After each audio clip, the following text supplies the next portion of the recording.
Good morning and welcome to the new edition of Dr. Lamba's Awakening Call. India is today racked by a seemingly very major issue, which on close examination appears to be no issue at all. And that is the concept of love jihad, which is agitating the Indian mind. So much so that this question of interfaith marriages is now becoming a subject of legal wrangle.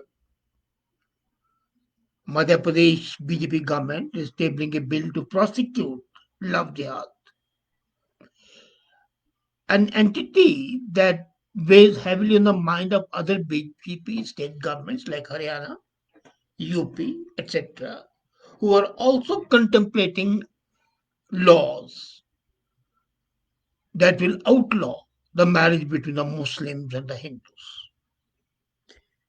This is an orchestrated thrust for such a law, and it is surprising because the federal government minister, BJP minister, very clearly stated in parliament that there is not a single case of love jihad in the country. But citizens, helpless, helpless as they are, must bear the cost of such unnecessary over legislation, which might not be acceptable even when the judicial scrutiny is there. And now, the prime underlying factor for the poor governance of the country is over legislation. Inclusive nationalism are uniting the land and the people under one law is a commendable cause, and I'm all in favor of a uniform civil code. But isn't this law, proposed law, a violation of the same concept of the uniform civil code, which is the aim of BJP and should be a proper aim, properly implemented? As a matter of fact, this was a failure of the Indian Parliament that in the last 17 years they did not enact a uniform civil code, but had different laws for different people: Sikh personal law, Muslim personal law, Christian personal law. And that is stupidity. You cannot have a law for the religion. Then there's no difference between you and a theocratic state. But the state cannot discriminate against citizens on the grounds of religion, language, caste, or sex. And that is what is happening under the new proposed law. Now, the Madhya Pradesh government's recommendation, and Madhya Pradesh is one of the major provinces of India. This is directly unconstitutional. It challenges the Article 15 of the Indian Constitution. And not only it goes against BJP's long cherished, long advocated uniform civil code promise, the love jihad trajectory leads to a differentiated civil code, one law for the followers of Hindu religion, another for the Muslim religion. So Hindu is a Hindu, the Muslim is a Muslim, and never the twain shall meet. This is in fact a horrible memory of the past of the British Raj. My dad used to tell me that during the British time, I was too small at that time and too small to understand the nuances. He used to tell me that at all the railway stations, the pitchers, earthen pitchers which are used in India for water, used to be placed there and used to be written Hindu water, Muslim water. The pitchers were made by the same craftsmen, mostly Muslim. Same clay was used, same process was used. The water was from the same tap But the moment it was poured in those pitchers, it became a Hindu water or a Muslim water. Now, that divisive tactic is that being replayed now, that there's a Hindu marriage act is already there, Sikh marriage act is proposed to make Anand Karj, which already is accepted as a matter of fact. Muslim law is already there, but then they don't want them to intermingle. And this Madhya Pradesh bill frowns upon the interfaith couples.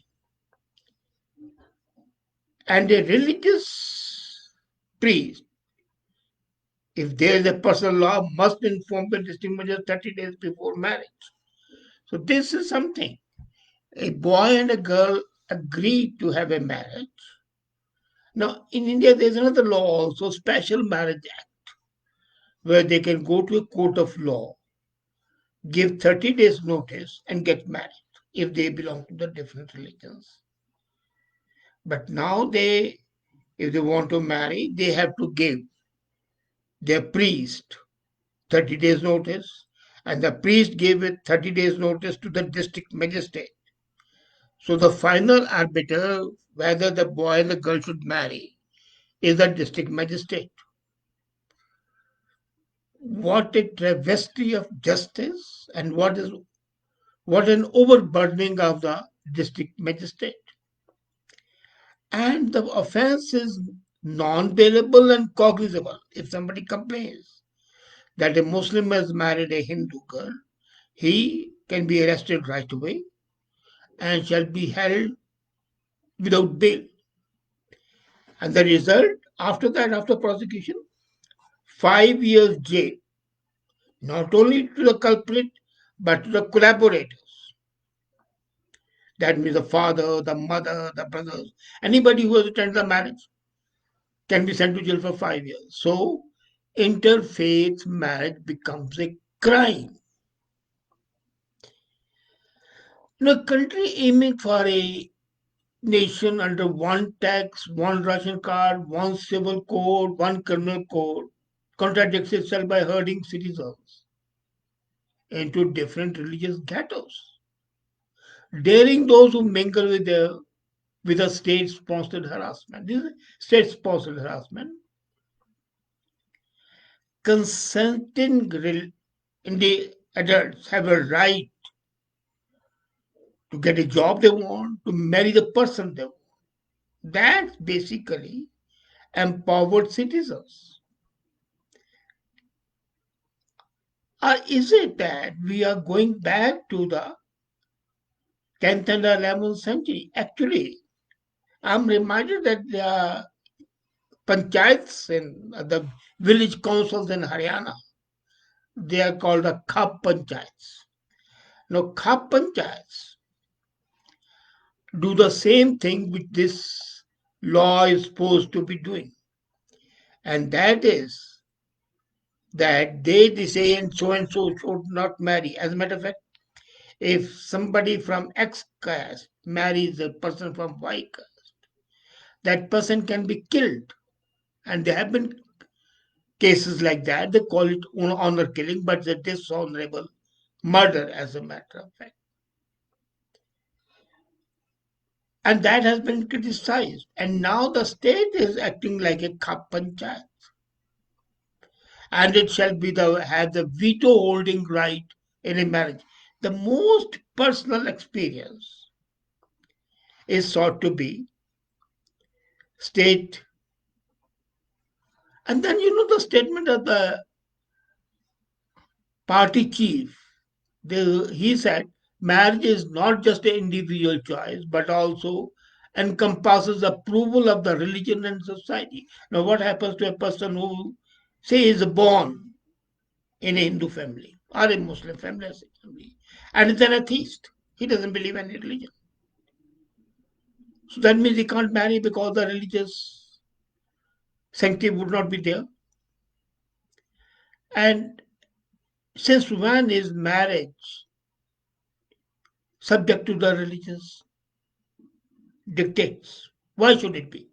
It was okay in the 10th and the 11th century, but not in the 21st and the 22nd century. As a matter of fact, this is being held as a promotion to the Stalinistic era, where you cannot do anything without state right. I know if the bill is passed, what the government of India is going to do is they'll tell the governor not to approve it, not to give it assent, thereby showing that they are honest. And even if they do it, somebody will go to the Supreme Court, and Supreme Court as the conscious keeper of the Constitution shall declare the law ultra virus against the Constitution. But this law, which is planned in Madhya Pradesh, to be followed by Haryana, Uttar Pradesh, and Karnataka, is against the marriage of the Hindu women to the Muslim men. Now, come to the love jihad. This is the legal aspect. Now, let's come to the social aspect. There has been a consistent outcry that the Muslim youth, young boys, young men, what they do is they flatter in the Hindu women, Sikh women, in, and it's happening in England as well. Exploit them, show them the rosy promises, and marry them, force them to marry them. Now, can this force be applied? If a woman is being tempted, then is it not for her to decide whether she should be tempted or not? Can a Hindu not tempt a Hindu woman? That would be crime. So is the Muslim tempting cajoling a crime. So ordinarily the civil law is there which can take care of this. Why not implement that law? But specifically saying, now let's come to the historical things. You see, when Hindu women marry Muslim men, is it because they are tempted? Now, what could tempt the reigning beauty queen and the Bollywood diva Sharmila Tagore at one time, niece of Rabindranath Tagore, to marry Nawab of Pataudi, Mansoor Ali Khan, the famous cricketer? She was rich, she was wealthy, she was most beautiful woman at that time, and that she married a Muslim. So was it a temptation? Was it cajoling? Was it persuasion? No. It was a mutual attraction. When Gauri Khan married Shah Rukh Khan, Shah Rukh at that time was a non-entity. And Gauri stated very clearly that she had a crush on him since she was in ninth class and he was in 10th class in St. Columba's, Delhi. So they happened to meet each other, they would meet each other, and they fell in love. So what's wrong with that? When similarly, these are the Hindu girls marrying the Muslim boys. Similarly, Nargis, the reigning queen of Bollywood, married Sunil Dutt, a strapping Hindu Punjabi. Did Sunil ensnare her? No. It was a mutual attraction. You see, when you work together, you develop a attraction. And when the attraction is too strong, then the religion has no role to play in that. As a matter of religion should have no role to play in that. Now, Saif Ali Khan married two Hindus. First was a Sikh girl, Amrita Singh. Divorced her, had two children by her, and then married Kareena Kapoor. That means that he is such a cunning, shrewd guy that he can attract two Hindu women. Or was it the Hindu women who wanted to marry him?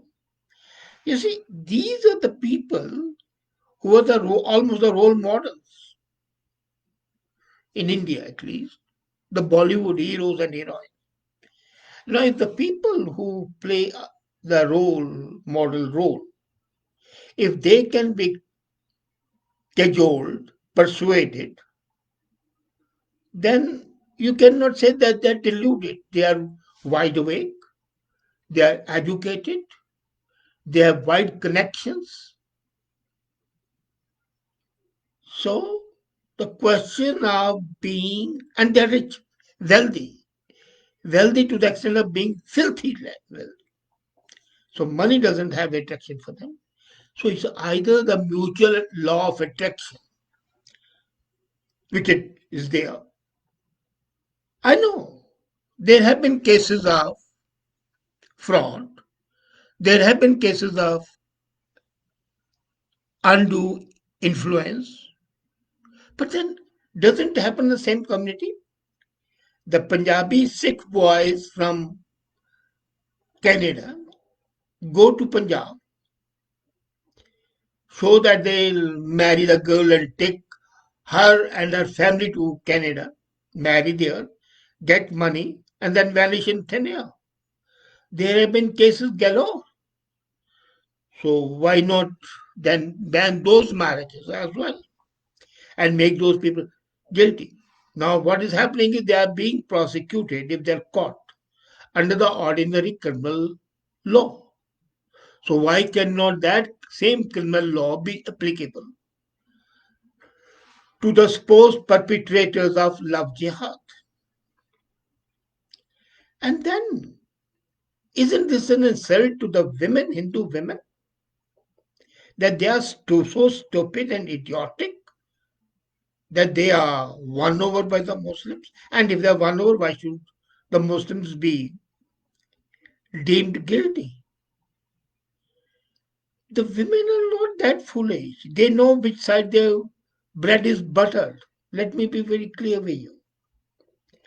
And all this talk of love jihad is a calculated, politically motivated, exploitative talk which has no meaning. There have been many instances, I don't deny, of the community resistance to such legitimate marriages that I told you about the cup marriages. And they have led to honor killing. Now, the honor killing by the individual groups would be taken over by the state and it would be honor jailing. Article 25 and Article 26 of the Indian Constitution provides equal rights to the men and women to practice their religion and to manage their religious affairs. They can change the religion. There is no ban on that if they can become atheist. A Sikh can become a Muslim and Muslim can become a Sikh. So how can you force them to marry? And the Special Marriage Act, which was enacted in 1954, allows two individuals to marry of different faiths. Now, what happens is that the Muslim law is that the system is, if you want to marry a Muslim, you have to become a Muslim, and the progeny would be Muslim. But the Special Marriage Act allowed two individuals to marry without renouncing their individual faith. Nargis continued to be a Muslim. Sunil Dutt continued to be a Hindu. If Kareena Kapoor becomes Kareena Khan, that's her choice. But the state should have a no right to do that. State should not and must not undertake the role of a commune or a khap panchayat or a jamaat as they call it Muslims. It's a private matter between two people. At the most, it's a societal sanction. Now suppose they don't match. Now let's come to another point. And they start living together. Then what shall the state do? Now the concept of living together is gaining momentum in India. So these two consenting individuals from two different religions can say, okay, we live together, but we are not going to marry. They are not committing a crime then. but the end purpose is served. Without that word of getting married, they're partners, period. So, isn't this whole thing an exercise in futility, over legislation, stupid at the most, and burlesque if you take it very lightly, but insidious, uncalled for, undesirable, and unacceptable? Love jihad is basically showing that the women are idiots. Love jihad, if it's a fact, shows only these women in the poor light, and that's an insult to the women. As a matter of fact, National Commission on Women should protest on this. And if they don't do that, then it's their fault. And the sooner the government realizes this fact, that marriage is a private affair between two consenting individuals, yes, no force must be applied, but the criminal law is there to take care of that. But to make it applicable only to the Muslims and the Hindus would be setting up a bad precedent. And that's not desirable either for the peace or the progress of the country. Think about it. Thank you.